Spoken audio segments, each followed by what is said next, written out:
அரைப்படி நெல்லை நான் தருகிறேன், ஏற்றிய செங்கொடியை இறக்குங்கள். அவர் ஒரு கொடி வைத்திருந்தார், மஞ்சள் கொடி, நெல் உற்பத்தியாளருடைய சங்க கொடி. நெல் உற்பத்தியாளர் என்று சொன்னால் ஏதோ 1 ஏக்கர், அரை ஏக்கரு, 2 ஏக்கரு, 5 ஏக்கர் வச்சுக்கிறவங்க வரைக்கும் நாம தொழிலாளின்னு தான் சொல்றோம். நம்ம சங்கத்துல கோபாலகிருஷ்ணன் நாயுடுக்கு அந்த ஊரே நிலம், கருப்பையா மூப்பனாருக்கு 6000 ஏக்கர் நிலம், 600 ஏக்கர் நிலம். இந்த மாதிரி நிலக்காய்களை தான் நாம பெரிய பண்ணையார் மிட்டா மிராசுன்னு சொல்றோம். இருக்கிற தோழர்கள் 200 குழி 1 ஏக்கர் வச்சுக்கிறவங்க நம்மளையும் சேர்த்து பேசுறாங்க அப்படிங்கிறதுக்கு வந்துடக்கூடாது. ஒரு ஏக்கர்ல டிராக்டர் வேகமா போய் கூட திரும்பாது, சிக்கல் இருக்கு. இந்த வெண்மணி கோபாலகிருஷ்ணன் நாயுடு 44 குழந்தைகள் உட்பட, கர்ப்பிணி பெண்கள் உட்பட ஒரே குடிசையில ராமையாவின் வீட்டில் வச்சு கொளுத்துக்கிறான். இந்த கொளுத்துகின்ற பொழுது காவல்துறை நாகப்பட்டினத்துடைய எஸ்பி விடிய காலில் வந்து பார்த்து, முகம் தெரிகிறது. என்ன தெரியுதுங்க? முகம் தெரிகிறது. சரி, அதை விட்டு போங்க, அது நமக்கான துறை இல்லை அது.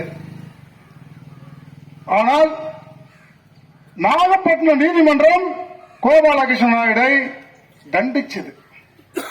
இவர் குற்றவாளி, 13 பேரும் குற்றவாளி என்று தண்டிச்சது. சென்னை உயர்நீதிமன்றம், தமிழ்நாடு முழுவதுக்கும் உள்ள பெரிய தலைவர் அவர், சென்னை உயர்நீதிமன்றம்.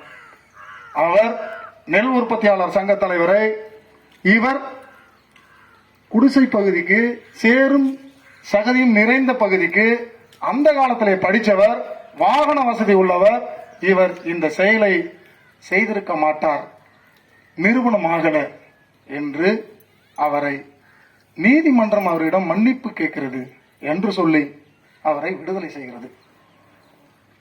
கோபாலகிருஷ்ணன் நாயுடு 12 ஆண்டுக்கு பிறகு மக்கள் மன்றத்தால் தண்டிக்கப்படுகிறார்.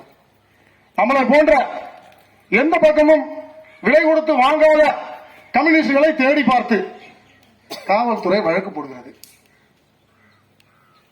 இன்னமும் அந்த வழக்கு உச்ச நீதிமன்றத்தில் இருக்கு. கோபாலகிருஷ்ணன் நாயுடைய வகரா இல்லை, ஆனால் வழக்கு மட்டும் இருக்கிறது. அன்று வெண்மணி, இன்று தமிழ்நாடு முழுக்க விவசாய தொழிலாளர்கள், விவசாயிகள் இவர்களெல்லாம் பல்வேறு வேலைகளை, கிராமத்தில் இருக்கிற விவசாய தொழிலாளர்கள், அதுவும் குறிப்பா இளைஞர்கள், இளம்பெண்கள் யாரும் விவசாயத்தில் இல்லை. ஒரு ஆய்வுல கேட்டதற்கு அவர்கள் சொல்கிறார்கள், எங்களுக்கு வசதி வேணும், வசதியாக இந்த தொழில் இல்லை. ஆனால் விவசாயத்திற்கு இங்க இருக்கக்கூடிய விவசாயிகள் ஒரு விஷயத்தை புரிஞ்சு கொள்ளணும். மேலை நாடுகள்ல விவசாயத்திற்கு கிட்டத்தட்ட 60-70% வரை மானியம் கொடுக்கிறாங்க. இந்தியா போன்ற நாடுகள்ல, இந்தியா மிகப்பெரிய ஒரு விவசாய நாடாக இருக்கக்கூடிய இந்தியா என்ன செய்கிறது? விவசாயிகளை வஞ்சிக்கிறது. நாம ஓட்டு போட்டு தேர்வு பண்ண அரசு, நாம தான் ஓட்டு போட்டோமா, ஓட்டு போட்ட சின்னம்லாம் உங்களுக்கு தெரியும். இவர்கள் நமக்கு வந்து நல்லது செய்வார்னு சொல்லி பார்த்தா யாருக்கு நல்லது செய்கிறார்கள் என்று சொன்னால், அமித்ஷாவுக்கு நல்லது செய்கிறார்கள், அதானிக்கு நல்லது செய்கிறார்கள், டாடாவுக்கு நல்லது செய்கிறார்கள், கோயங்காவுக்கு நல்லது செய்கிறார்கள், இன்னும் சாம்சங் நிறுவனத்துக்கு செய்கிறார்கள், இன்னும் பெரிய கார்பரேட் நிறுவனங்களுக்கு செய்கிறார்கள். கிராமத்தில் என்ன இருக்கு? யாராவது, பெரும்பாலும் டிசம்பர் 6-7 நடந்ததுல 25 ஊராட்சிக்கு மேற்பட்ட பயணித்தோம். கடன் இல்லாத வீடு இருக்கா என்று கேட்டால் எந்த வீட்லையுமே நாங்க 6 குழு, 7 குழு, 8 குழு, சில இடங்கள்ல 10 கூட போகுது.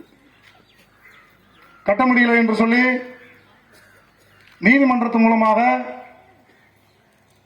போஸ்டர் ஒட்டப்படுகிறது. நீதிமன்றத்துக்கு நீங்கள் வந்து ஆஜராக வேண்டும். தமிழ்நாடு அரசையும் ஒன்றிய அரசையும் நான் ஒன்று கேட்டுக்கிறேன். கூட்டுறவு வேளாண் கடன் சங்கம்னு இருக்கு. இந்த முத்தூருக்கு அதிகமாக கிளியனூர்னு நினைக்கிறேன். கிளியனூர் தான். அதுல எளிய மக்களுக்கு கடன் கொடுப்பதில்லை. யாரு கொடுக்குறா? பெரிய பணக்காரர்களுக்கு, பெரிய பட்டாதாரர்களுக்கு, இவர்களுக்கு தான் கடன் வழங்கப்படுகிறது. சாமானிய மக்களுக்கு, எளிய மக்களுக்கு உடனே கடன் கொடுக்குறான்னு சொன்னா ஈக்குடாஸ் தரான், மகேந்திரா பைனான்ஸ் தரான், வேற என்னன்னு பேர் சொல்றான், உஜ்ஜீவன் சொல்றான், நம்ம ஜீவனெல்லாம் எடுத்துறான்.